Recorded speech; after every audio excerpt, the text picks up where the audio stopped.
Welcome back to another episode of I Wish They Knew, a show where we share big ideas that deserve more attention and about the time it takes to enjoy a cup of coffee. I'm Joe Hirsch. Today's wish comes from Erika Ayers Badan. Erika is the CEO of Food 52 and was formerly the CEO of Barstool Sports for 8 years. That was quite a ride. She was named among Forbes' most powerful women in the U.S. for sports, and she's also the author of a great book just finished called Nobody Cares About Your Career. It is a loving kick in the pants. Erika, welcome to the show. Thank you. It was a great book, but tell me, what do you wish more people knew, especially when it came to career?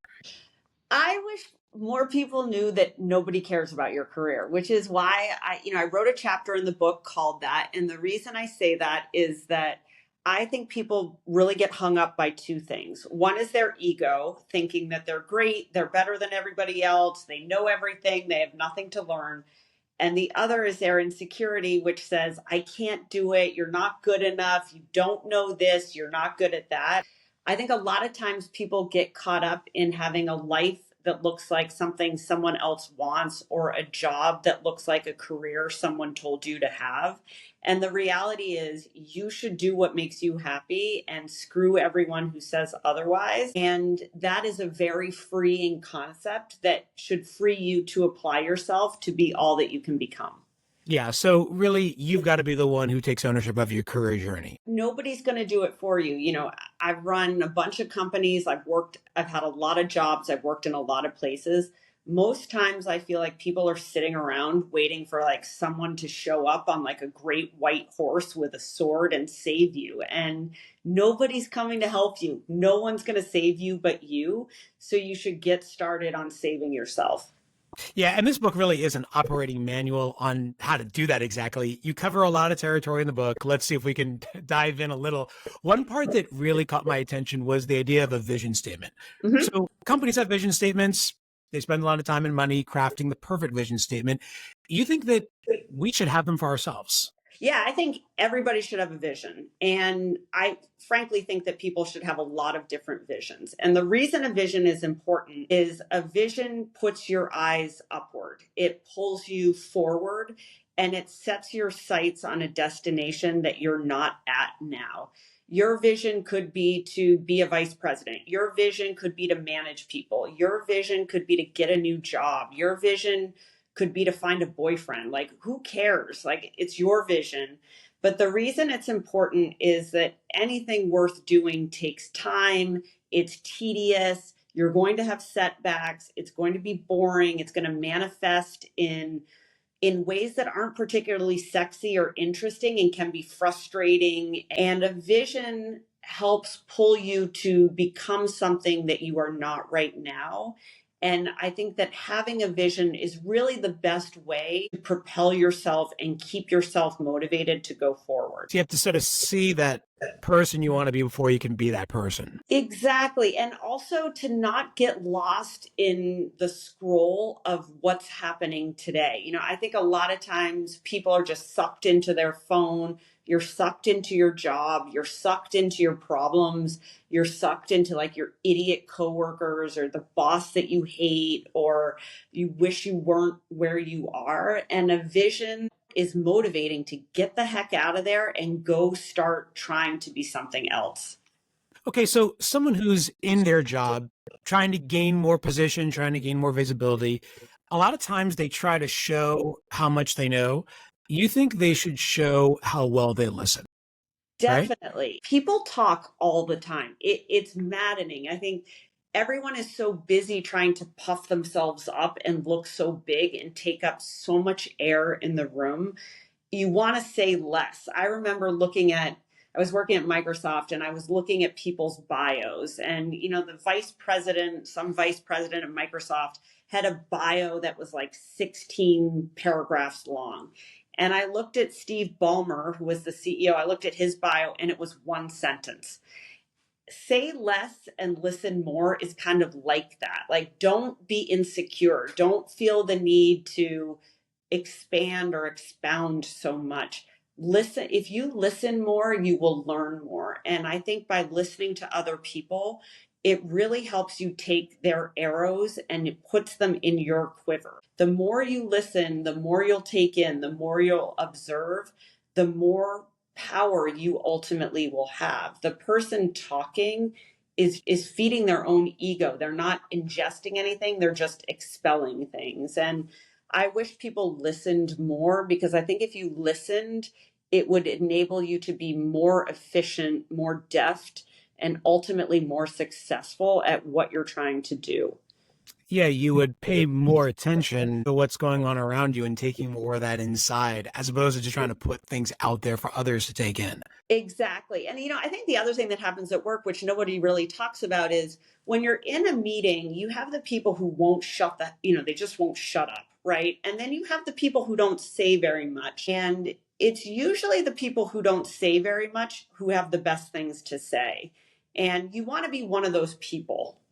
What's that old expression? Like, still waters run deep? Yeah, exactly. Something And like it's that. also exactly. So, I think the bigger thing is if you get over your ego, right, which is needing to have the attention and needing to be the center of the room and needing to look very smart, and you actually focused on being smart and learning, you end up going much. That's true. Speaking of learning, you had this to say about learning from failure. And I really Yeah. liked it. You said, if I can lose, I can win. And if I can't lose, I'll never win. So, as a CEO, how do you make it safe for people to actually fail? Yeah, I think people are very afraid of failure because they're afraid of looking stupid. And if you stop caring what people think about you and whether or not they're saying you're stupid or not, it's very freeing to go try and do things. The more things you try to do, ultimately, the more experience you're going to have, the more things you will learn, the more skills you will develop, and the more intelligence you will have about whatever it is you're trying to do. I call it fail always mode in the book, which is if you're always trying, you are going to fail. If you're not failing, it means you're kind of stuck in the kiddie pool, right? Where you're just going around and around and around the same pond. If you're failing, it means you're learning. It means you're putting yourself in environments where you don't know what to do. And I think that's important because I think companies and people who are endeavoring to learn understand that not getting it right is a natural part of learning, and they don't feel like it's failure. So, in the book, I talk a lot about failure because I think we should normalize failure.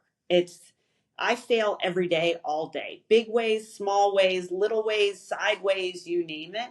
And that's okay because I'm busy and I'm trying things. And I really believe that mindset of trying is really, really important. I think if you don't force yourself to fail early in your career, it makes you calcify by the time you're in the middle of your career. Yeah, if you're not failing, you're not trying. If you're not failing, you're not trying. So, my favorite part of the book, duh, was feedback. And you had a really great reframe in there. And it was so subtle and yet so powerful. And you said something to the effect of this: people don't give feedback to the people they don't care about. That's so true. Yeah, I think it's super true. If I look at myself, people don't always like feedback from me. If I don't think you're doing a good job, I have a lot of feedback about how you're doing your job. If I think you're incapable of doing a better job, I won't give you any feedback. And that's personally just how I operate. But I actually think it's how a lot of people operate.